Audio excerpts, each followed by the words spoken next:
Important है, यहाँ से पेपर में क्वेश्चन आ सकता है, डबल स्टार लगा लो। तो ये जो रेनबो है ये बनते कैसे हैं? How do rainbows get form? ये जो डायग्राम है ये सबसे इंपॉर्टेंट है। यहाँ पर होता है डिस्पर्जन, 7 अलग अलग अलग अलग अलग अलग रंग के अंदर। क्या 4 स्टेप याद रहेंगे? अब बात करते हैं रेनबो फॉर्मेशन के ऊपर। अरे वो देखा है रेनबो, सुंदर सुंदर क्यूट क्यूट रेनबो। बारिश का मौसम चल रहा है आजकल तो रेनबो दिखते रहते हैं। तो ये जो रेनबो है ये बनते कैसे हैं? How do rainbows get form? तो इसका एक डायग्राम है जो कि तुम्हें समझना चाहिए और बहुत प्यारा डायग्राम है। देखो होता क्या है, रेनबो बनता किसकी वजह से? वाटर ड्रॉपलेट्स की वजह से। यस और नो, यस और नो। और सुन लो ये जो टॉपिक है रेनबो का ये वेरी इंपॉर्टेंट है, यहाँ से पेपर में क्वेश्चन आ सकता है, डबल स्टार लगा लो, डबल स्टार लगा लो। ठीक है, तो बनता किसकी वजह से? सनलाइट की वजह से और वाटर ड्रॉपलेट्स की वजह से। अब देखो बारिश आई, बारिश से क्या होता है, जो पानी की जो छोटी छोटी बूंदे होती हैं वो ना हवा में रह जाती हैं, हवा में, एयर में पानी की छोटी छोटी बूंदे। तब क्या होता है, सनलाइट ना, मान लो ये ड्रॉप है, ये वाटर ड्रॉप है। अब क्या होगा, सनलाइट आएगी, सनलाइट आएगी, सनलाइट टकराएगी। जैसे ही सनलाइट टकराएगी तो समझना पहले एयर था, अब क्या हो गया, अब वाटर हो गया। तो सनलाइट क्या करेगी बताओ, क्या करेगी? सबसे पहले तो सनलाइट का होगा रिफ्रैक्शन, यानी बेंड हो जाएगी सनलाइट, रिफ्रैक्शन होगा। हाँ या ना, हाँ या ना। रिफ्रैक्शन के बाद क्या होगा, रिफ्रैक्शन के बाद होगा, आप देखोगे लाइट जो है, ये जो है ना, ये water droplets, it will work as a prism.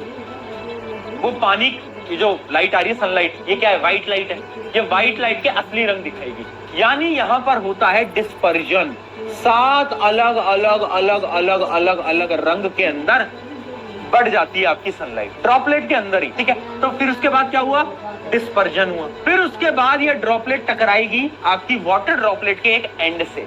अब यहां पर क्या होगा बेटा, यहां पर होगा इंटरनल रिफ्लेक्शन।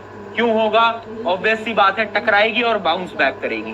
ठीक है, अब बाउंस बैक करेगी तो यहां से जा ही रही होगी, अब वापस से सरफेस को चेंज करेगी। यहां वाटर है, यहां एयर है, तो क्या होगा, यहां पर एक बार फिर रिफ्रैक्शन होगा। तो अब आप देखो तो हुआ क्या क्या, सबसे पहले वाटर ड्रॉपलेट आई, रिफ्रैक्शन हुआ, फिर उसके बाद डिस्पर्जन हुआ, फिर रिफ्लेक्शन हुआ, फिर वापस से रिफ्रैक्शन हुआ। तो इस मेथड में आपको रेनबो देखने को मिलता है। और एक बड़ी अच्छी चीज बताता हूँ, आपने कभी देखा हो तो रेनबो ना हमेशा सूरज के अपोजिट साइड में बनता है, सूरज के अपोजिट साइड में बनता है। क्यों? क्योंकि जहां से सनरेज जाएंगी तो आप देखो रिफ्लेक्शन होकर उसके अपोजिट डायरेक्शन में आपको रेनबो देखने को मिलेगा। कभी भी सूरज की तरफ रेनबो नहीं दिखता, सूरज के अपोजिट तरफ में रेनबो दिखेगा हमेशा। ये जो डायग्राम है ये सबसे इंपॉर्टेंट है। नहीं आया समझ में, एक बार फिर समझाऊंगा, एक बार फिर समझाऊंगा। हो क्या रहा है, सबसे पहले सनलाइट आई, वाटर ड्रॉपलेट से टकराई, तो तुम्हें पता है जब मीडियम बदलता है तो क्या होता है, रिफ्रैक्शन होता है। फिर उसके बाद क्या होता है, व्हाइट लाइट 7 रंगों में डिवाइड हो जाती है, क्योंकि यहाँ पर क्या हो जाता है, डिस्पर्जन हो जाता है, तो 7 अलग अलग रंग में डिवाइड हो गई। फिर इस वाटर ड्रॉपलेट के एंड में जाकर टकराएगी और यहाँ पर होगा रिफ्लेक्शन, इंटरनल रिफ्लेक्शन। देखो लाइट टकराई और वापिस आ गई, अभी भी इसके 7 रंग में डिवाइडेड है। अब यहाँ पर वापस से क्या होगा, रिफ्रैक्शन होगा और वो 7 रंग आपको देखने को मिलने वाले हैं। समझे क्या हुआ यहाँ पर, रिफ्लेक्शन, इंटरनल रिफ्लेक्शन। क्या बात याद रहेगी, बहुत बढ़िया है ना।